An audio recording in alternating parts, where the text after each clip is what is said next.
আমরা সবাই জীবনে কামনা করি। কেউ ধন সম্পত্তির কামনা করি, কেউ ভালোবাসার, কেউ বন্ধুদের, কেউ নাম খ্যাতি আদি ইত্যাদি। এগুলো লাভ করার জন্য আমরা চেষ্টা করতে থাকি, পরিশ্রম করতে থাকি, কিছু সময় পরে অর্জনও করে ফেলি। কিন্তু সবকিছু অর্জন করার কিছু সময় পরে এরা রুষ্ট হয়ে যান, আমাদের থেকে দূরে চলে যান বা আমাদের থেকে কেড়ে নেওয়া হয়। এমনটা কেন হয়? এমনটা এই কারণে হয় কারণ মানুষের একটা দুর্বলতা আছে।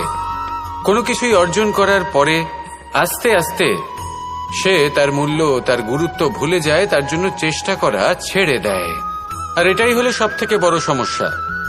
ঠিক যেমন কোনো ব্যক্তি যিনি ধন অর্জন করতে চান তার জন্য কঠিন পরিশ্রম করেন, হয়তো ধন অর্জন করেও ফেলেন, তারপর আস্তে আস্তে ওই ধনের মূল্য ভুলে যান, উচিতভাবে তা প্রয়োগ করেন না, আস্তে আস্তে তার ধন, তার সঙ্গ ত্যাগ করে দেয়, সমস্ত পরিশ্রম ব্যর্থ হয়ে যায়। সেই জন্য মনে রাখবেন, এই সংসারে কিছু অর্জন করা অত্যন্ত কঠিন ব্যাপার, কিন্তু তার থেকেও বেশি কঠিন হলো সেটা নিজের সাথে ধরে রাখা। তাই জীবনে যখনই আপনি কিছু অর্জন করবেন তার গুরুত্বটা বুঝুন, আর তারপরে সময় সময় তার মূল্য নিজেকে স্মরণ করাতে থাকুন। কৃতজ্ঞ থাকুন যে আপনার পরিশ্রম আপনাকে এই ফল দান করেছে, আর চিরকাল পরিশ্রম করুন, তবেই আপনি যেটা লাভ করেছেন সেটা আপনার কাছে থেকে যাবে। আসুন আর আমার সাথে ভালোবেসে বলুন, রাধা রাধা। এই সংসারে আপনার সবথেকে বড় বন্ধু কে? কেউ বলবেন ছোটবেলার বন্ধুরা, কেউ বলবেন মাতা পিতা, কেউ বলবেন ঈশ্বর। এবারে বলুন যে এই সংসারে আপনার সবথেকে বড় শত্রু কে? কেউ বলবে আপনার বিরোধী, সেই ব্যক্তি যে আপনাকে হিংসে করে, বা আপনার নিজের অহংকার, আপনার কুকর্ম। আমি বলবো যে এই সংসারে আপনার সবথেকে বড় বন্ধু হলো আপনার নিজের মন।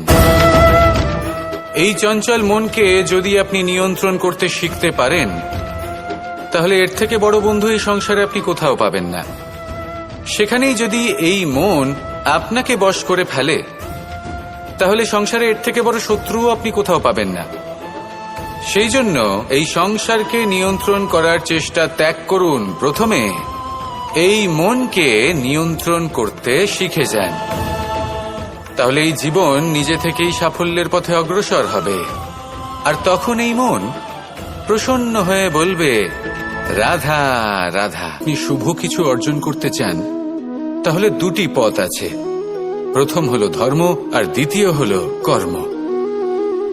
কিছু ব্যক্তি এমন কথাও বলেন যে আমরা তো ধর্মের পথেই অগ্রসর ছিলাম, আমরা তো লক্ষ্যপ্রাপ্ত করতে পারলাম না, বরং আমাদের নিন্দা হলো। এবার এরকমটা ঠিক কেন হয়? এরকম এই কারণে হয় কারণ দেখতে গেলে ধর্ম সবসময় আমাদের এমন পথ দেখায় যেটা আমাদের একটা শুভ লক্ষ্য প্রাপ্তিতে সাহায্য করে, কিন্তু সেই লক্ষ্যে আমাদের পৌঁছতে হবে নিজেদের কর্ম দ্বারা। যদি আপনি ধর্মের পথে অগ্রসর হয়ে থাকেন, তাহলে আপনাকে কর্মও করতে হবে। যদি ধর্মের পথে চলেন কিন্তু কর্ম না করেন, তাহলে লক্ষ্য প্রাপ্তি হবে না। ঠিক সেইভাবেই যদি আপনি কর্ম করতে থাকেন কিন্তু ধর্মের পথে না চলেন, তাও লক্ষ্য প্রাপ্তি হবে না। মনে রাখবেন যে ধর্ম এবং কর্ম হলো একটি মুদ্রার দুই পিঠের সমান। এদের নিজের জীবনে আত্মসাৎ করুন এবং অগ্রসর হন। এই সংসারের প্রত্যেক লক্ষ্য আপনার হবে। আসুন আমার সাথে ভালোবেসে বলুন, রাধা রাধা। যাপন করেন, কিন্তু প্রত্যেক মানুষ বেঁচে থাকার রসদ জোগাড় করতে পারেন না। তাহলে কি করা যায়? জীবনের রসদ কিভাবে জোগাড় করা যায়?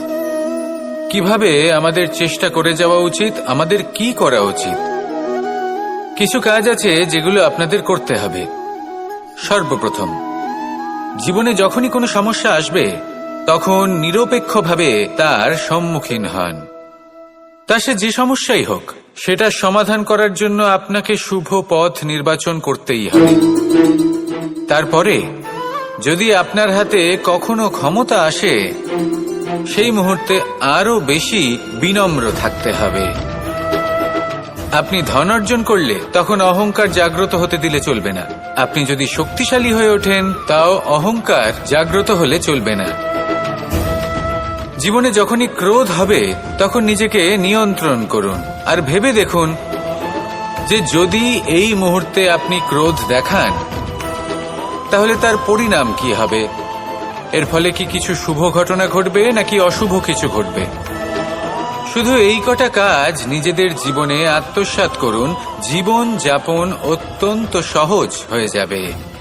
আসুন আমার সাথে ভালোবেসে বলুন রাধা রাধা।